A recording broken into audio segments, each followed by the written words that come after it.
Ted Bundy a Mormon? Kind of, sort of, in the most technical sense that the word allows. In 1975, he was living in Salt Lake City, enrolled at the University of Utah Law School.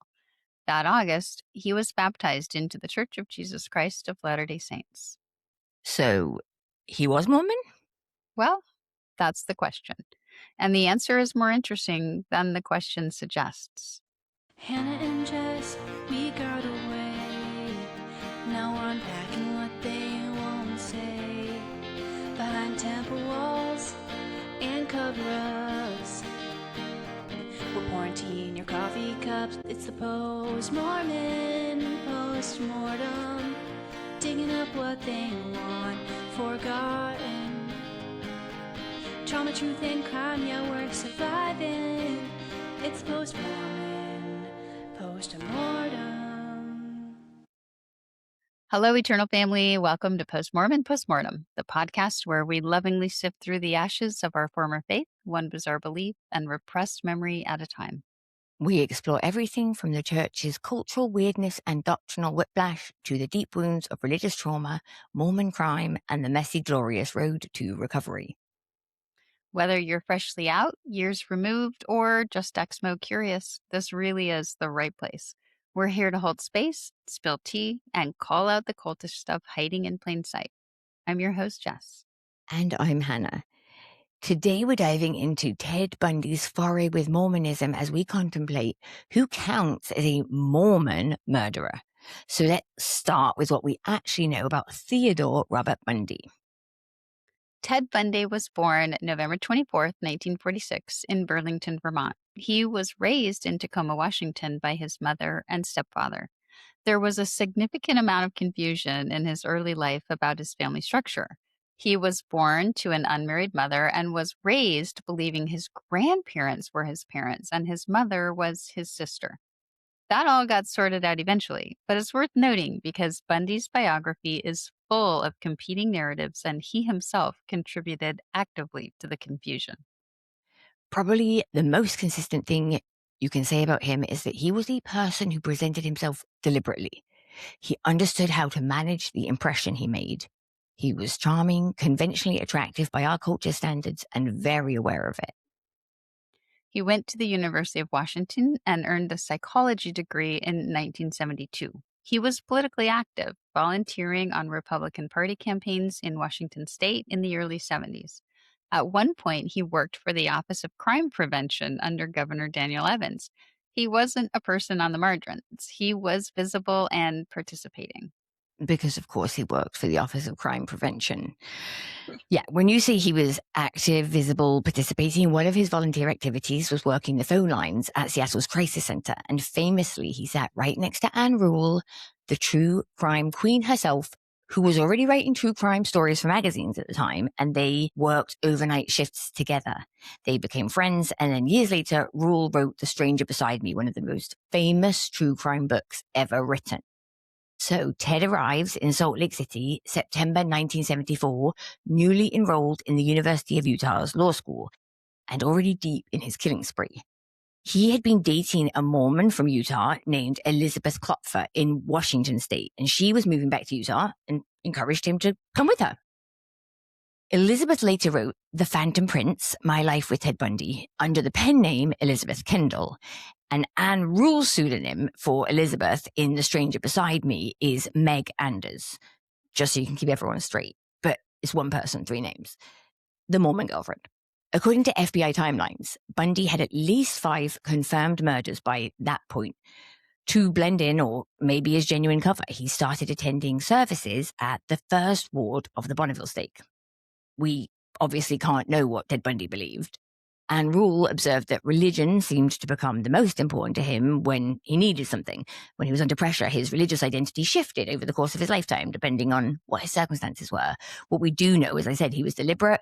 He consistently built an image of conventional respectability everywhere he went, so he could get away with things. Student politics, psychology degree, volunteer work, a very wholesome public persona, and a ward in 1975 Utah perfectly fit into that pattern. Mm-hmm. In August 1975, he was taught and baptized by a missionary named Larry Anderson and his companion, whose name we don't know. So clearly, no red flags were raised during the bishop's interview. He was listed on the rolls as Theodore Robert Bundy, and he actively participated in word activities. He did ignore most of the restrictions. There was no word of wisdom adherence for him, but he got a temple recommend anyway, per ward records leaked in the 1980s. August 1975, the same month that he joined the church, Bundy was pulled over by Utah Highway Patrol Officer Bob Haywood, a Mormon himself, who noticed Bundy's Volkswagen Beetle leaving a residential neighborhood around 2:30 in the morning. Haywood followed him. Bundy ran a stop sign, so Haywood pulled him over and searched the car with no probable cause, no doubt. Of course. Just ran a stop sign, let me search your car. Yep. That routine traffic stop, however, turned up a crowbar, a ski mask, handcuffs, rope, and an ice pick in that VW Beetle. I'm just a law student, officer. Sure. He was arrested that night, and that led to his identification as the kidnapper of Carol DeRanche in November 1974. DeRanche had escaped Bundy's kidnapping attempt at a mall, and she identified him in a lineup. In 1976, he was convicted of aggravated kidnapping and attempted murder because she got away. His Utah trial for DeRanche and later the Chi Omega sorority killings ran from the stretch of 1976 to 1979, with his two infamous 1977 escapes in between. So the first escape, he jumped from a second-floor law library window during a Colorado court recess because evidently the court staff were easily handled by Bundy's manipulations and they just didn't bother to watch him. And then months later, he broke out of the Garfield County Jail, stole a car, and drove to Florida.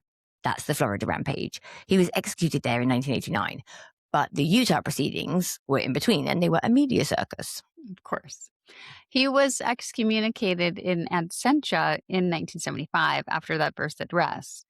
On paper, that ended it. In the ward, opinion didn't move fast enough, though. The ward's defense of him lingered well past that excommunication. It certainly did. And I came across a letter to the editor that was published during his Utah trial, March 11th, 1976, which says, "Because I know Ted Bundy slightly, I have followed his trial with more than usual interest. Like everyone else, I wondered at the beginning of the trial whether Bundy was guilty or not, but as the trial progressed, I gradually became convinced that Bundy would be declared innocent. The quality of the evidence was questionable by any standards. Handcuffs which resembled those used in an attempted abduction. What handcuffs does not resemble every other? Lack of an alibi. How many of us can recall specifically what we were doing on November 8th, 1974? An identification which is dubious by even the most liberal standards. Since every bit of evidence present at trial was of the same high quality, I became convinced that Bundy would not be convicted, especially after I was assured by another acquaintance that the judge trying the case was the fairest of those who graced the Utah bench. Imagine my shock then when Bundy was declared guilty. I was shocked, not because I know Bundy personally, but because guilty or not, he should have been exonerated on the grounds of reasonable doubt. If one person could be convicted by such a potpourri of circumstantial evidence, how many more could be convicted? It's like, what is this? What are you doing, Roger Anderson, that you're so worried about being convicted on scant evidence? Like, don't you worry about it. And worst of all, he says, what could prevent my being convicted of some deed of which I am wholly innocent? What potentially incriminating evidence am I presently carrying about my trunk? Why do my credit card receipts show 2 different license plate numbers? And then in parentheses, obviously to conceal some foul deed, not because I unconsciously gave the number of an old plate. Why can't I remember precisely what I was doing on November 8th, 1974? Actually, the evidence against myself is far more incriminating than against Bundy. Really? Don't be a lawyer, dude. I, in fact, own a pair of very shiny shoes, and my son has a toy handgun and police badge which could very easily pass for the real thing, even in the broad light of day. Though I do not own a Volkswagen, I conceivably could have borrowed or stolen one for the night's work, and I am sure that Miss Derange, had Miss Derange not already committed herself, she could be induced to identify me as her abductor. It is a frightening prospect to consider what crimes each of us could be accused of on the basis of evidence like that which convicted Bundy. Signed, Roger I. Anderson. If he knew Bundy, I would bet every dollar in my bank account that the place he knew him from was church. So, speaking of ward support, Lynn Packer, the nephew of Boyd K. Packer, was an investigative journalist his entire career. He was interviewed by John DeLynn in 2020 on the Mormon Stories podcast, reflecting on the trial for KSL TV that Lynn Packer covered. He says there's this moment in the courtroom, and I'll just read directly what he says.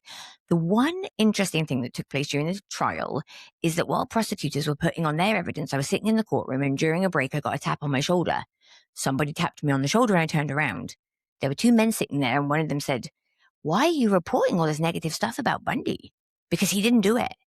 And I said, "Well, the prosecution's putting on their case, and when the defense puts on its case, I will cover that side of the story." And then my curiosity got the best of me. I said, "How do you know that Bundy's innocent?" They said, "Because we're the ones who baptized him." I mean, Of course, that's why. That's how we know. Yeah, we know he's innocent. We prayed, Heavenly Father said, so.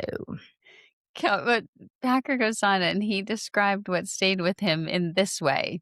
Quote, amid all the horror, the victims' families, the courtroom drama, what stuck with me wasn't Bundy himself. It was seeing those missionaries who baptized him and half the ward sitting right there in his defense.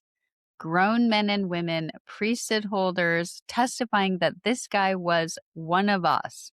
It was like watching a faith community bend reality to protect its own. That dissonance hit harder than any confession. Right, because Ted Bundy's only one person, but when you watch it happen en masse, it's really uncanny. Packer calls it groupthink on steroids, a tight-knit ward of U families who could not reconcile their charming brother Bundy with the man in the headlines. He said it made him question priesthood discernment early in his career. Why no red flags during the baptismal interview when Bundy had killed at least 5 people by then? Right. If you're moved by the Spirit to preach to this man, to baptize him, where's the discernment?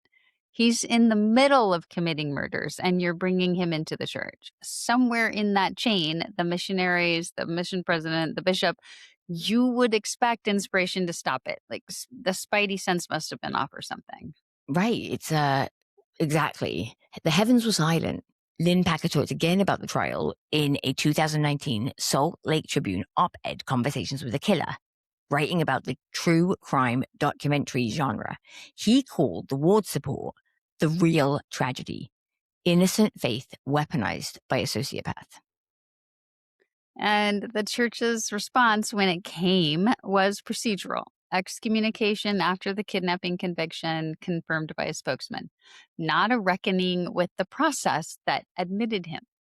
A reckoning would have asked why discernment failed at every checkpoint that's supposed to exist for exactly this. The missionaries who were taught to trust a spiritual prompting before baptizing anyone, they missed it. The mission president, considerable oversight. The bishop's baptismal interview, specifically built to screen for worthiness. So there were 3 separate points where the process is supposed to catch something, and none of them did. Bundy had already killed at least 5 women by the time he was baptized. That's not what gets addressed. In the church, the failure is always the individuals. The institution's process is always sound. Whether the process produces or enables certain outcomes, that is not a question that the institution will entertain. No, the church can be very exacting about who really counts as a member, but only in one direction. Oh, yes. You can see this in lists of notable members of the Church of Jesus Christ of Latter-day Saints. The church is extremely eager to associate itself with famous Mormons when those associations are flattering. A person who was baptized and attended occasionally, they'll be put on the list if they're famous enough and if that association reflects well on the institution. Nobody's running temple records on the notable members list. The granularity that the church applies to bad actors, yeah, well, was he even endowed? Did they even believe? Did she hold a calling? Were they even active at the time? None of that gets applied when the association is valuable. And this we know to be true. No, it doesn't. The bar moves based on what the institution needs the answer to be. And that movement is the tell. It's not that the categories are meaningless. Active versus inactive is a distinction, just as endowed versus not endowed is a distinction.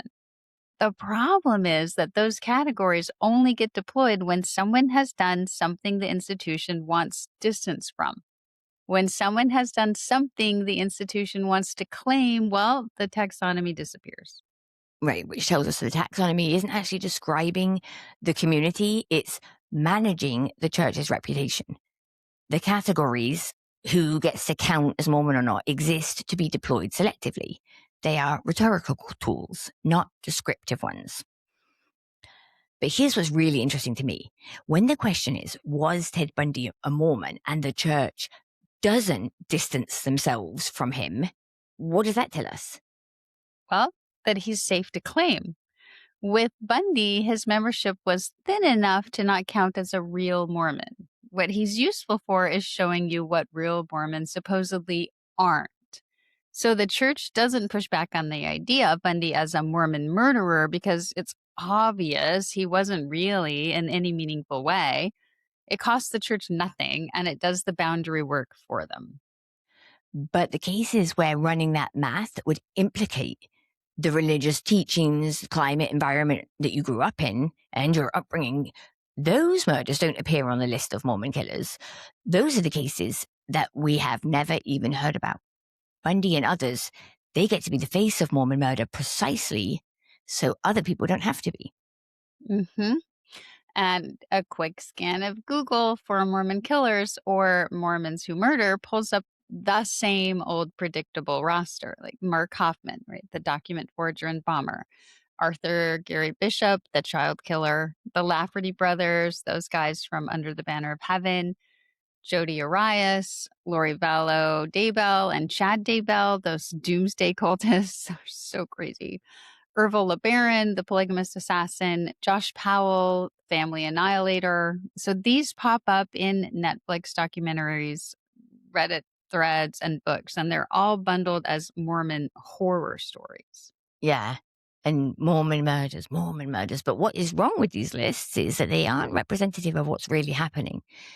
Dramatic lists, like 10 infamous Latter-day Saint criminals, will focus on a small set of headline-grabbing cases. Elizabeth Smart's kidnapper, Mark Hofmann, like you said, Jess, the Lafferty brothers. Okay, these are media-saturated and sensational, and they are all easily dismissed. They tend to use the same structural move, which is, here's a person, here's what they did, and now look how they had already departed from the church before their crimes. They were a fundamentalist.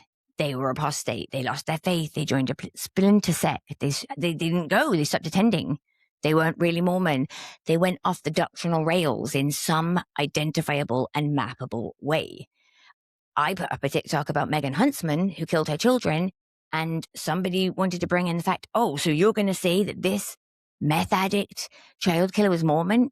Well, she sure was. Yeah. She was. Yeah, exactly. Just because apparently her uncle went out of his way to tell, like, the Deseret News that at the time of her arrest she hadn't been attending church, it's like, and? Like, we see what you're doing, it's transparent, and it doesn't work.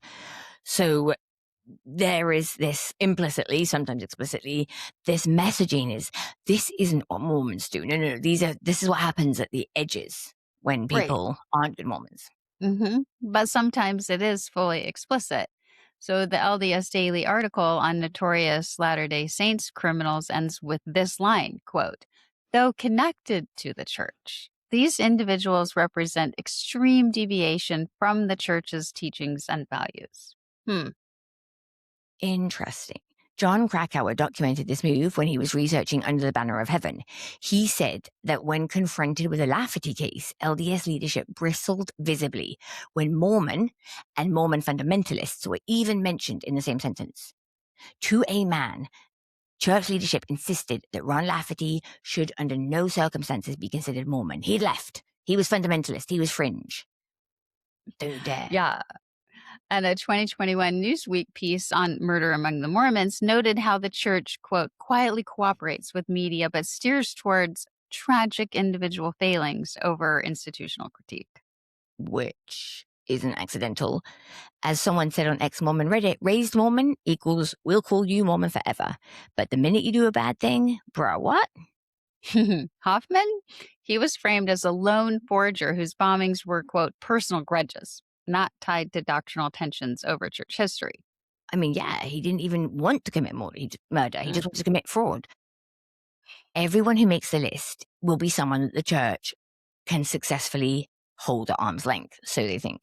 A forger, a polygamous cult leader, doomsday believers, converts, people whose deviation is the whole story. You can point to them and say, that's not us. And what's missing from those lists of Mormon criminals is everyone that the church can't point away from. The active, participating, temple recommending holders, born in the covenant, raised by goodly parents who kills someone. They don't make the list. There's no deviation and no incentive to promote them as an extreme example. So the mechanism works like this, operating on the premise that genuine, active, faithful membership and serious moral failure couldn't possibly coexist.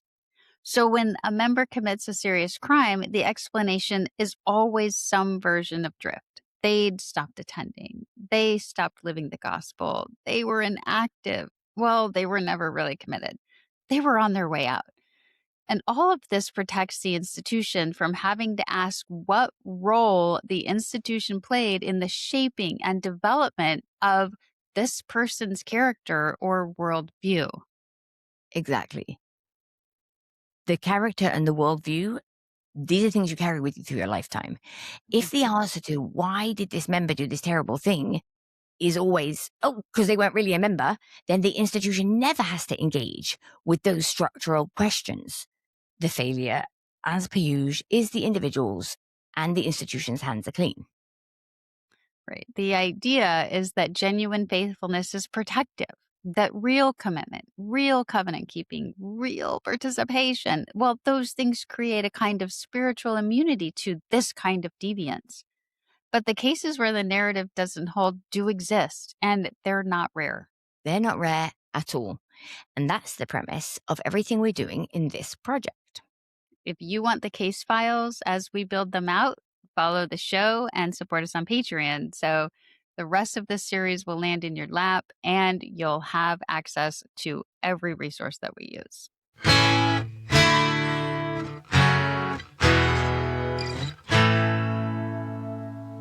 Okay, let's talk about what our Mormon True Crime series is all about. Well, the name says most of it. These aren't the big sensational cases, the Daybells and Powell cases. They're not spectacular outliers with questionable church membership. These are cases involving perpetrators who, by observable measures, were raised by participating members as participating members. People whose LDS upbringing was central to their early childhood development and personalities. That's what happens 0 to 6 years old. So how central are we talking? Well, like in terms of how central the religion is to them, it varies by case, but in my opinion, if you were raised by LDS parents, even if you go astray and leave the church, even if you yourself never even personally believed, the impact it has on your character development is profound. I'm one of 5 children. We were all raised LDS. And even though one of us only is left as a member, if any of us committed a murder, do you think our upbringing would have contributed to that? I do. I've contemplated this 100%. Just because I no longer go to church, it doesn't change how profoundly impactful it was being raised Mormon. It was part of what shaped me. Mormons don't mind seeing Ted Bundy listed as a Mormon murderer because obviously he wasn't a believer. Then there's someone like Israel Keyes, convicted of 3 murders, suspected in as many as 11, arrested in Alaska in 2012, dead by his own hand before he ever went to trial. Now, if you follow true crime, you know who Israel Keyes is. He was born in Richmond, Utah, the second of 10 kids, and his parents were, yes, Mormon. They left the church in his early childhood because the church was too liberal for them. They were giving blacks the priesthood, and they needed something more explicitly white supremacist. Israel Keyes idolized Bundy. He tried to copy Bundy's courtroom escape. And I'm much more interested in people like him who were raised with Mormon teachings than people like Bundy who just co-opted it for, convenience. If people are no longer practicing when they kill, they're not counted as Mormon. But the ideologies that shaped their developing brains are very much responsible for their disordered thinking. Some of the cases that we cover or look at are well-documented cases with substantial primary source material, and some barely have a headline in the local news. Some involve children as victims, which means we will handle those with all of the care that they require. We're not treating any of these as spectacle. But what we are looking at is that there are patterns across the cases. Yes, and I will be careful about how I say this because the cases establish the patterns, okay? Because, research is the one thing I know how to do.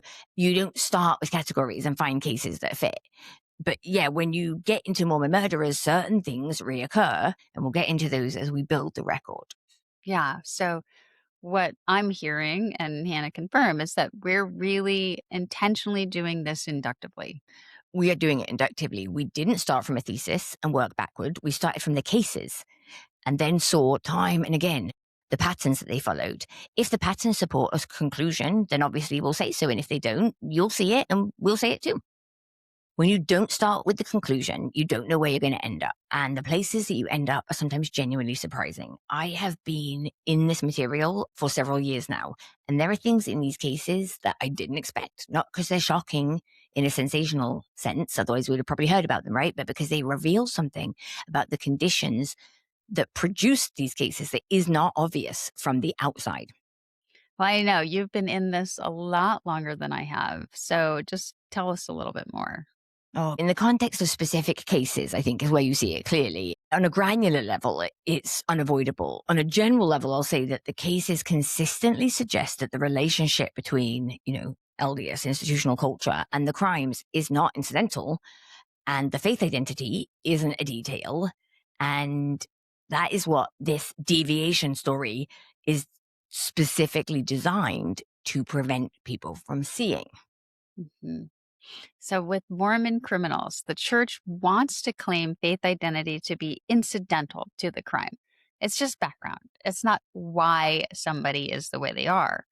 The church needs the murder to be the thing that happened despite the membership, not in any way because of the upbringing and the conditions the membership created. And when you look at the cases carefully, well, that framing just doesn't hold.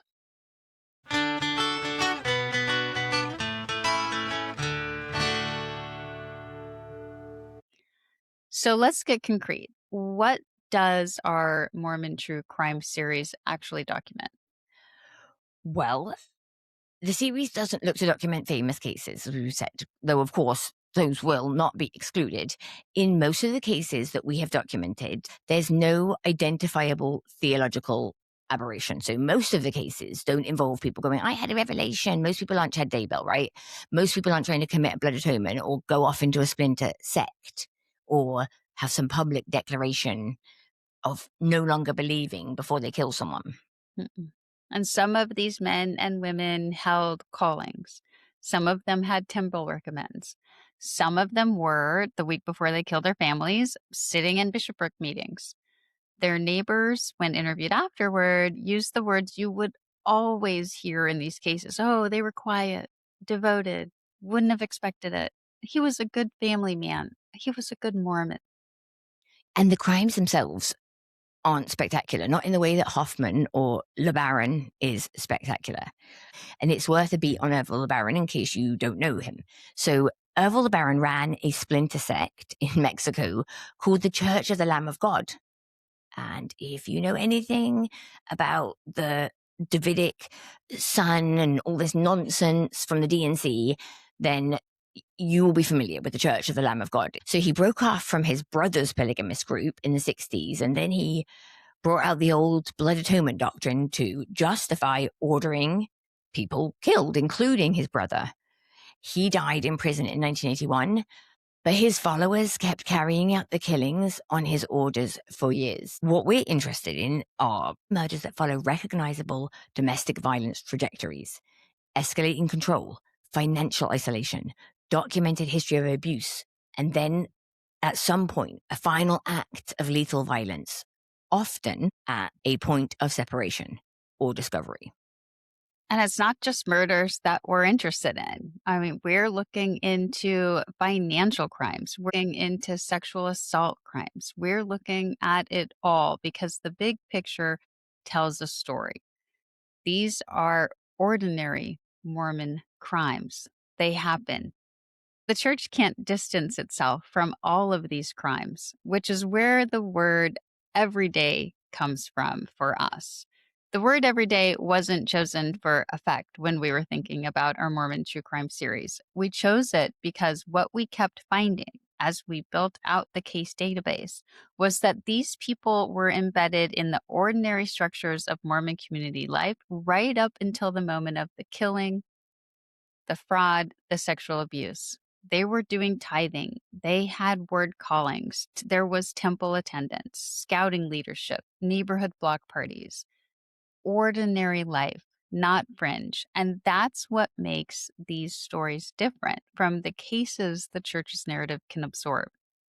If you hear the phrase everyday Mormon murders or Mormon true crime and think that we mean something provocative or that we've designed it to be maximally offensive to believers, that's not the case at all.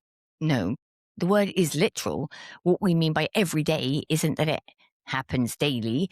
That would be every day, 2 words, although frequency is part of the argument. What we mean is that these folks are embedded in the everyday structures of Mormon community life. These crimes didn't happen at the theological edges, like those famous lists show us.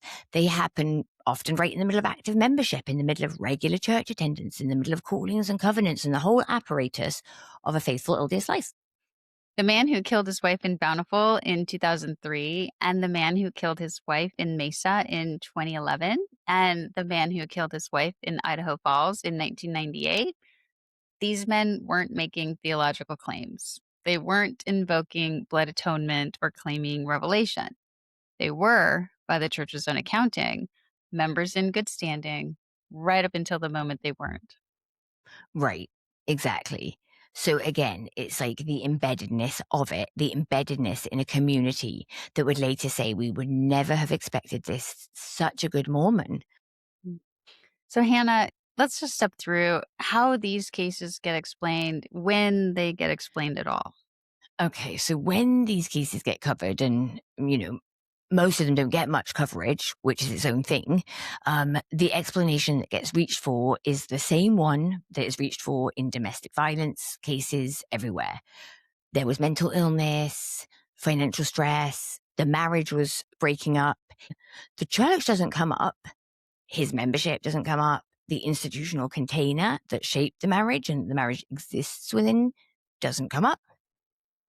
Right. And that's true for all other categories of crime. It just doesn't come up unless it's some kind of sensational crime where they can say, oh, well, this person wasn't really active, or this person had left, or this person wasn't, fulfilling a calling. She wasn't really society president. And really, that's the part that gets me, because in the cases the deviation story does use, the ones that cooperate, the church comes up constantly. The theology comes up, the institution comes up. The connection between a specific belief and a specific act is treated as explanatory and important. So a question that arises is why the institutional context gets treated as explanatory in one category of cases and invisible in another. Don't forget to like and subscribe.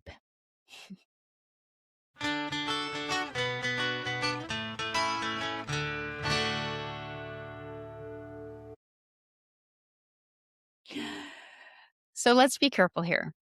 We're not arguing that Mormon doctrine causes domestic violence or other Criminality. crimes. Yeah. Yeah. Maybe we just say criminality.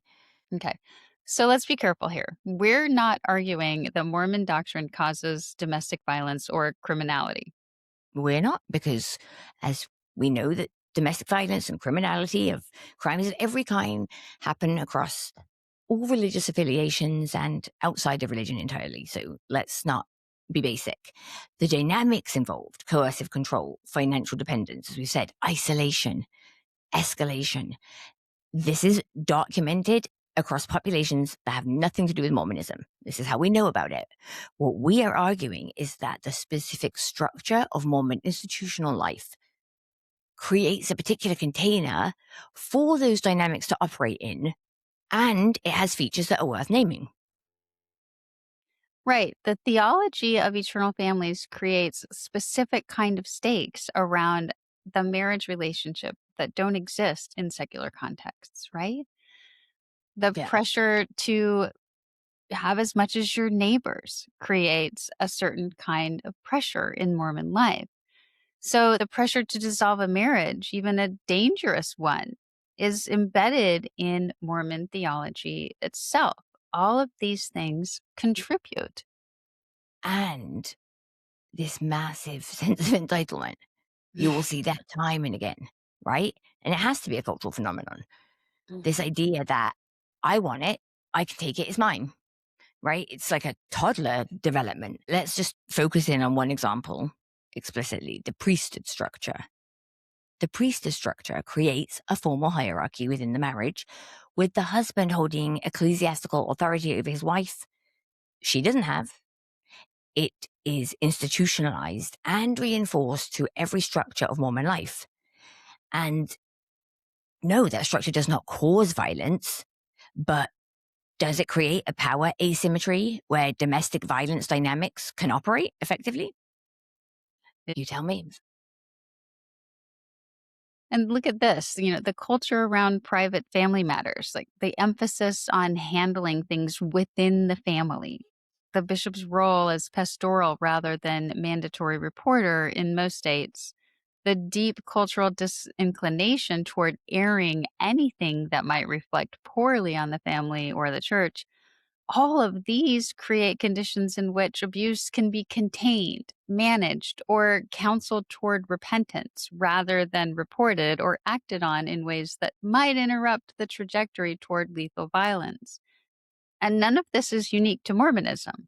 Right. I mean, we know it exists elsewhere, but what's specific to Mormonism is the particular cocktail, the particular combination, eternal stakes for your marriage, right? So if she's trying to leave, she belongs to you eternally. She doesn't get to make that choice.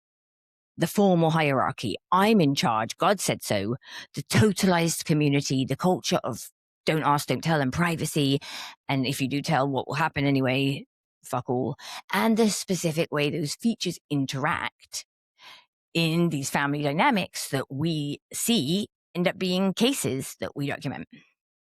Yeah, when the public conversation about Mormon murder and Mormon crime is structured entirely around cases like Hofmann and LeBaron and the Lafferty brothers, a particular understanding of the problem gets established. The problem is fundamentalism. The problem is received revelation. The problem is blood atonement theology held by people who have left or who were never really part of the mainstream church. In other words, it's theological fringe. Right, which draws attention in one direction towards the spectacular, the deviant, towards the case where you can identify. That's it. There's a specific aberrant belief that is the cause, and that helps point our direction away from the pattern that doesn't cooperate with the nice, clean explanation of Mormons makes you a better person, the pattern of ordinary men and women with just ordinary membership status doing crimes, often against their own family members. Right. So I wondered about it. Do you think it's deliberate? Is it like a PR strategy, some coordination there? I mean, my feeling is that, like, everything the church does is a coordinated PR strategy. I see them as a massive PR machine. But do I think that somebody sat down in the church office building and designed it to function this way? I think they would if they could, but I think it's more organic than that. I think it's like the natural output of an institution that can only account for violence within. It's like, how does the institution itself make sense of it? Well, we can't be the problem. No, we're never the problem. We're the solution. People should have more of us, not less. But the effect is the same either way. There's just the church really only has one way to spin it.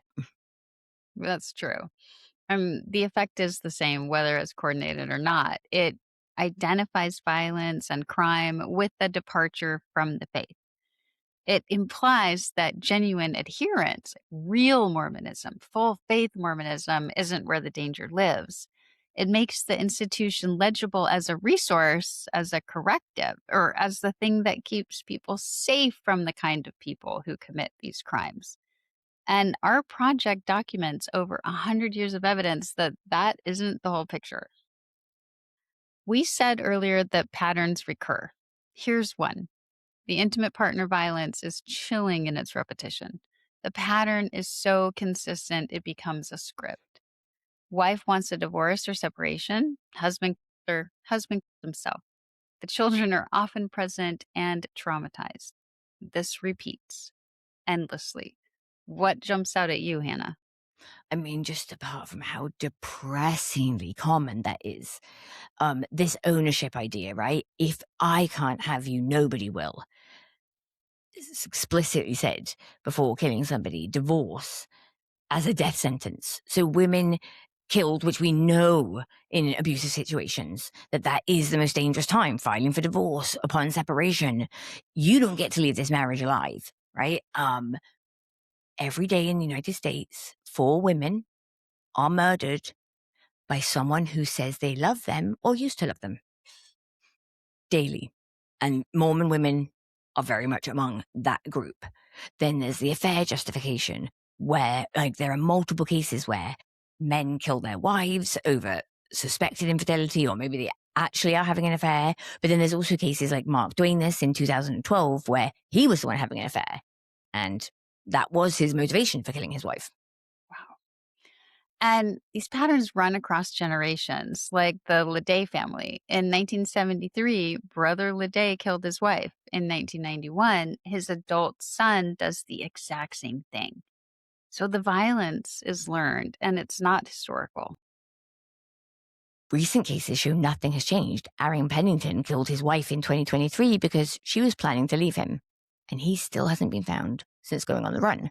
Dora Webb was beaten to death in 2023 by her 85-year-old husband, who said that he had been frustrated for months and then told police that killing her was actually harder physically than he thought it would be. The violence spans more than a decade with almost no variation in the pattern. No, and the religious justification cases, they're a category of their own.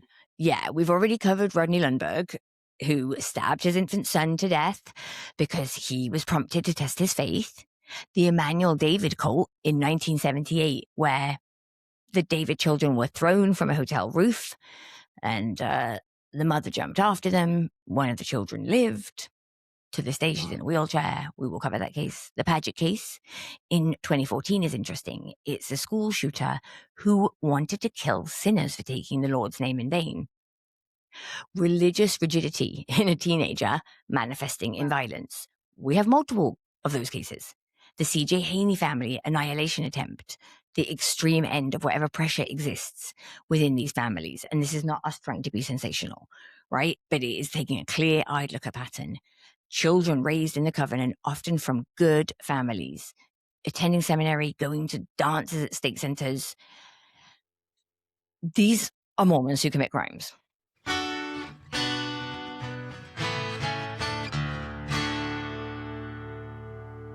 And I was going to say, and almost none of this survives in memory.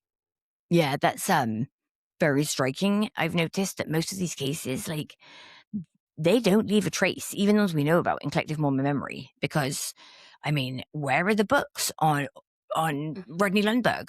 Or, all of this stuff, where the podcasts, the community reckoning, that's what needs to happen. Conversations, compare that to how the Lafferty brothers or Chad Daybell generates endless discussion because it's safe. They can be framed as extremists and outsiders and apostates gone wrong. Right. But when it's one of their own, you get the protective silence. When a bishop's family or a returned missionary commits these acts, there's this very often a quiet closing of ranks. The Michael Haight case in Utah in 2023 is instructive here. The bishop's statement calling him a good man exemplifies how the community protects the perpetrator's reputation even after he murdered his whole family. And the language does the work too in these cases. Yeah. And wait till we break down Michael Haight's obituary. There's the mental health euphemism, right? Another rhetorical tool, because you can file these cases away as a tragedy. Just shouldn't have happened. It's so tragic, or it was a mental health crisis, instead of examining it for what it reveals about authority structure, gender roles that we're normalized into, the pressure of Mormon perfectionism.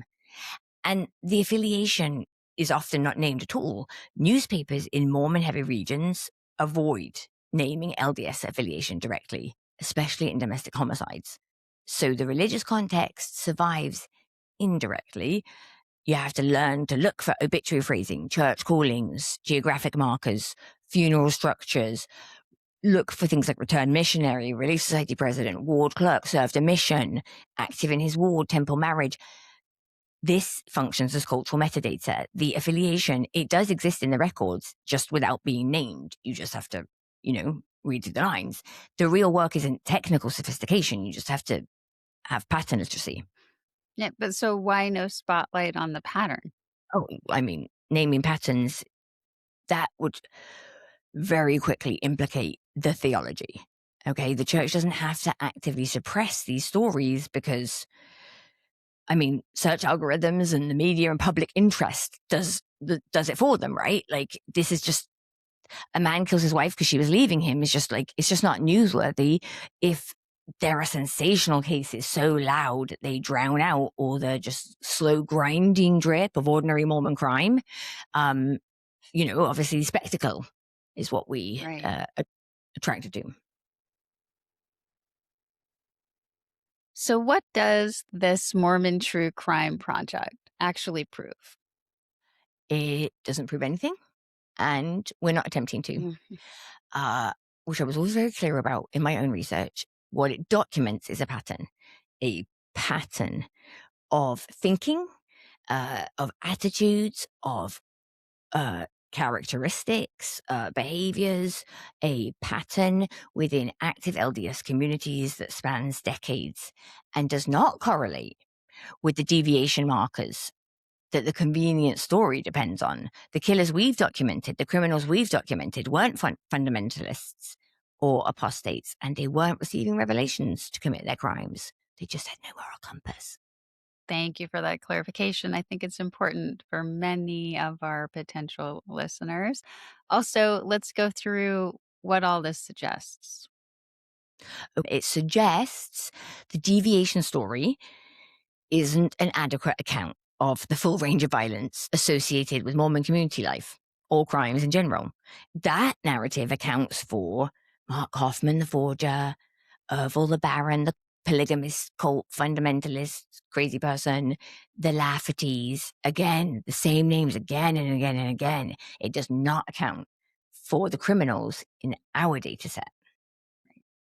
And that story isn't just incomplete, it's structurally convenient for the institution whose members it's describing. The fact that it locates crime at the edges means the institutional container in which the crime we document occurs is never part of the analysis. The eternal family structure is never part of the analysis. The priesthood hierarchy is never part of the analysis. The culture of private family management, again, never part of the analysis. All of that gets left outside of the frame because the frame has already identified where the problem lives. And so that's what we are refusing to do. Absolutely. We refuse to let that story function as a complete account when we can see so clearly that that's not the case? So we're keeping a record of what the church won't, and we're asking case after case, the question the frame is specifically designed to make unnecessary. What was the institutional environment in which this existed? And what role did that environment play in the conditions that shaped these crimes, that made these crimes possible? Mm-hmm. That's a longer list than the one that we started with. Oh, we have a much longer list, a quieter list. Names you've probably never heard of, whose cases got a few hundred words in a local newspaper and then were absorbed into the statistical background of, say, community violence in Utah or Idaho, or fraud cases in California, or sexual assault in Arizona, in every state where Mormon communities exist, wherever Mormons exist. Those men, as Jess said, some of them were bishops before they killed their family. Some of them were passing the sacrament.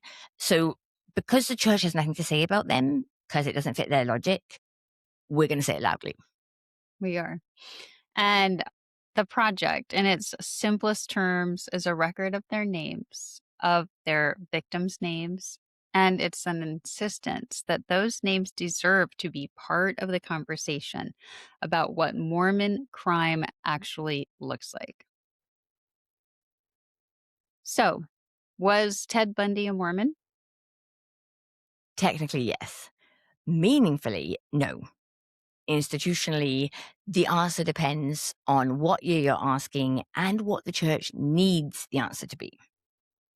So, we're going to look into the cases. We're going to show you what the center actually looks like. And we're going to do it with the documents in hand, the claims flagged, and the editorializing kept to a minimum. Because the cases speak, you don't need us to explain what to think about them, but we're dying to hear what you have to say. And that's all that we have for you today.